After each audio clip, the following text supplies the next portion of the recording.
안녕하세요. 임플란트 치과 박경희입니다. 이제 필요한 고정력과 얻을 수 있는 고정력, 그리고 잇몸의 면역력에 대한 파악이 끝났다면 식리발 픽스처의 선택을 어떻게 해야 임플란트 수명을 늘릴 수 있는데 도움이 될 수 있는지 살펴보겠습니다. 여기서의 픽스처란 일체형뿐만 아니라 조립형도 포함되어 있으므로 지대주까지 포함한 임플란트 시스템이라고 하는 것이 정확한 것이 되겠습니다. 선택을 적절하게 할 수 있으려면 우선 구조에 대해서 제대로 알아야겠는데, 특히 조립형의 경우는 픽스처와 지대주 간의 결합 구조를 정확하게 알 필요가 있습니다. 그래야 종류별로 차이점과 장단점을 알 수 있고, 따라서 적절한 선택을 할 수 있고, 더 나아가 시술도 올바르게 할 수 있게 되겠습니다. 하지만 모든 종류의 임플란트를 다 살펴볼 수도 없고 또 그럴 필요도 없는 이유가, 조립형은 결합 구조가 딱 두 개가 있고 나머지는 세부적으로 디자인이 변형된 것에 불과하기 때문에 핵심 원리는 같기 때문입니다.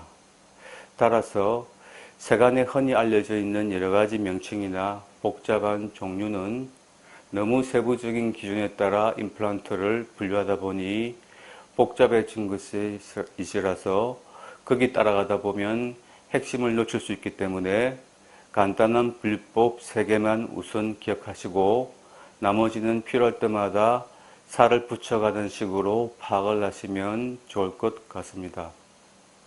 3가지 분류법에 따른 임플란트의 종류를 이 그림 하나로 보겠습니다. 제일 먼저 사정으로 이루어진 분류법으로서 기준은 픽스처 상단의 위치가 됩니다. 1번은 상단의 위치가 잇몸에 위치하니 진지발 레벨 픽스처이고, 2번은 치조골과 일치하니 본 레벨 픽스처이고, 3번은 잇몸을 통과해서 구강 내로 노출되니 트랜스무코잘 레벨 픽스처이고, 마지막으로 4번은 상단 위치가 지대주 레벨까지 올라가니 어바트먼트 레벨 픽스처가 됩니다.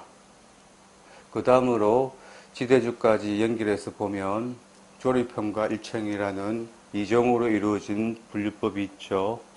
잘 아시다시피 조립형 임플란트란 뿌리 역할하는 픽스처와 크라운을 받치는 기둥 역할하는 지대주가 이 두 개 요소를 결합시켜주는 결합나사에 의해서 연결되어 이렇게 조립된 것을 부르는 것으로, 때로는 크라운까지 포함해서 부르는 용어이고, 따라서 이 3개는 조립형이고 이것은 일체형으로서 처음부터 하나로 붙어 있는 것이 되겠습니다.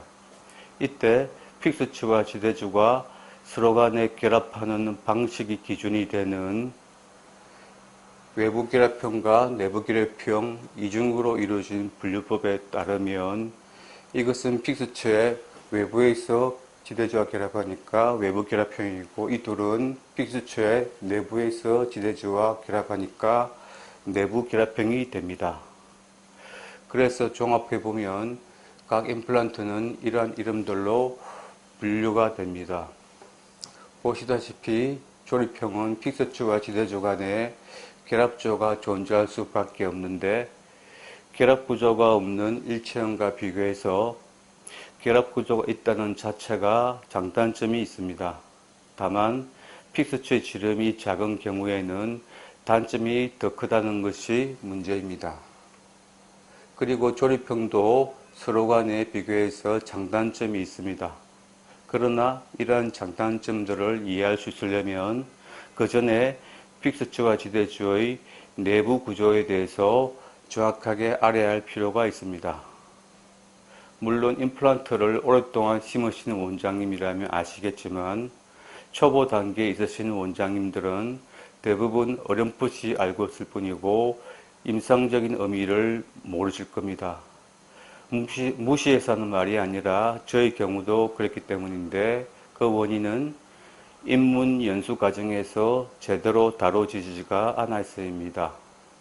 아주 오래전의 일인데 당시에는 지대주는 구인조차도 못해보고 연수 과정이 마무리가 되었었는데 지금도 마찬가지라는 것을 후배한테 들어서 알고 있습니다. 내부 구조를 알아야 결합 구조를 정확하게 이해할 수 있고 따라서 적절한 픽스처를 선택도 할 수 있고 시술도 올바르게 할 수 있는 법이므로 아직도 그렇다는 것은 안타까운 일입니다. 초보였던 저가 결합 구조에 대해서 처음부터 제대로 배울 수 있었더라면 지금보다 더 발전할 수 있지 않았을까 하는 아쉬움이 항상 있습니다.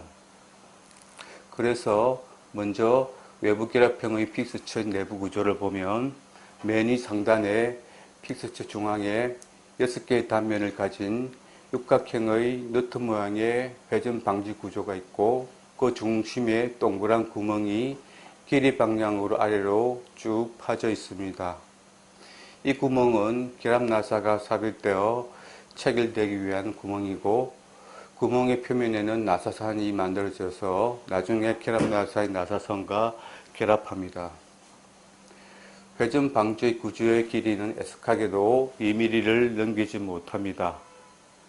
그리고 가장자리에는 평평한 표면이 있어서 나중에 지대주 하단면과 맞닿게 되면서 지름이 서로 일치하게 됩니다.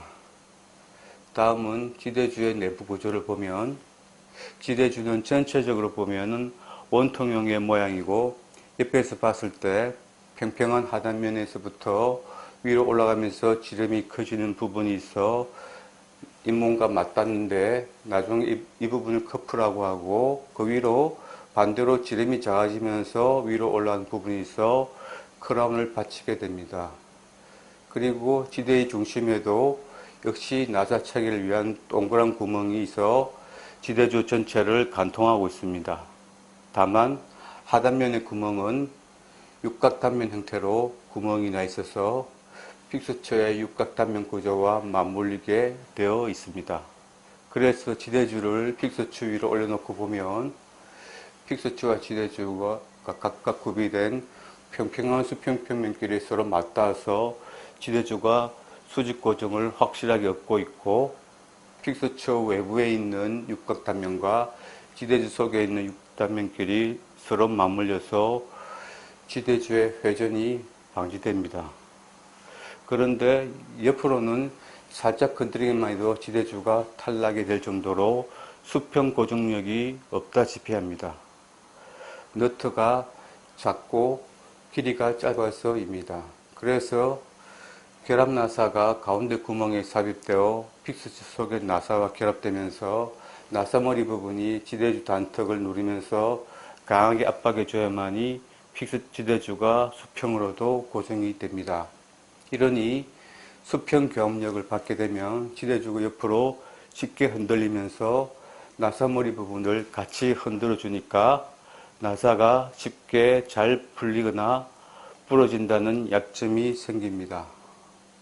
그래서 외부 결합형의 특징은 수평 고정을 위한 구조가 약해서 나사가 쉽게 잘 풀리거나 부러진다는 것이고 그 해결책은 수평 교합력을 덜 받게 하자는 것이고 따라서 크라운의 교합력을 작게 만들고 교합면 중앙에 나사를 쪼을 수 있는 홀을 미리 만들어서 필요할 때마다 쪼아주고 또 교합을 커스트 마지널 엣지가 아니라 커스트 센트럴 포서로 만들어서 교합력을 픽스처 길이 방향으로 받게끔 해주라는 것이 권장사항이었죠. 이 밖에도 외부 결합형의 특징 중 임상적으로 의미가 있는 것은 픽스처와 지대주 하단면의 지름이 일치한다는 것과 픽스처 내부에는 나사 체계를 위한 홀만 파져 있다는 것인데 이에 대한 설명은 차후에 하겠습니다.